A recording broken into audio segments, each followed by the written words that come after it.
Since it's still cold and rainy, I figured I would show you my pumpkin binders. Yes, binders. I have two of them. It started with one and then it filled up, so then I got another one. So this binder, I have documented all my prior growing years from 2015 on. Every single growing season has all sorts of information. So it has my soil tests. These are my tissue tests, so I actually test the nutrient levels in the plant itself. Even if the soil test says I have a good amount of something, it doesn't mean the plant is taking it in, whether because the nutrient is immobilized in the soil or because there's too high of one nutrient and it binds up another nutrient. So this is super helpful to compare over the years. I also have what the weather was each year, so this time last year it was 74 degrees, 77. The lows were higher than the highs I'm currently having now. That's just awesome. Then I have my actual diary. So you can see last year I set my greenhouses up on March 18th. It says it was 65 degrees on March 18th. I planted my seeds April 2nd, which is kind of early. This year I planted them on April 10th. Shows that I pollinated on June 22nd. And then I have pictures that show everything.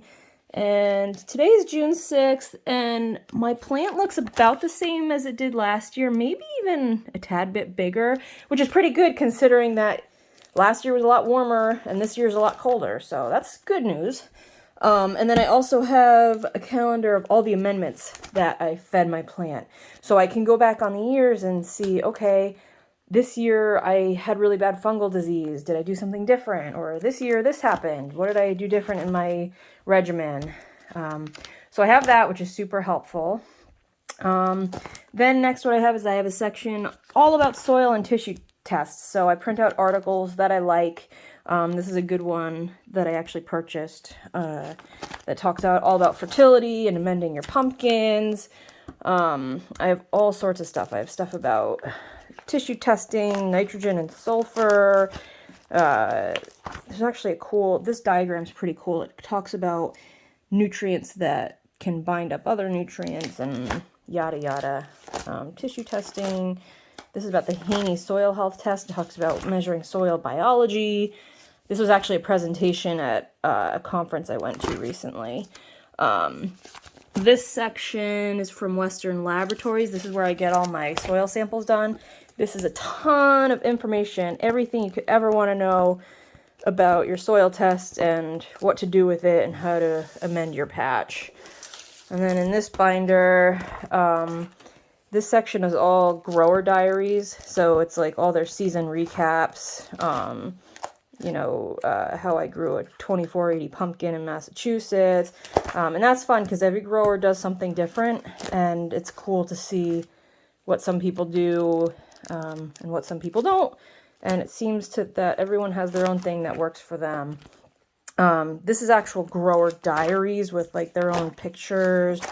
And this is Ron Wallace's diary, so it shows everything he does throughout the year.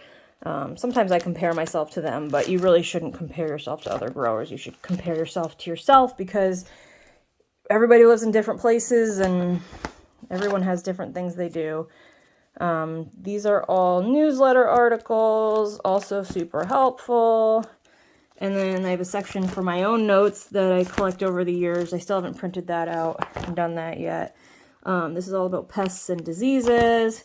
And then I also have a section on other fruits. This was a presentation from Cindy Tobeck about Master Gardener and how to grow all sorts of other giant fruits.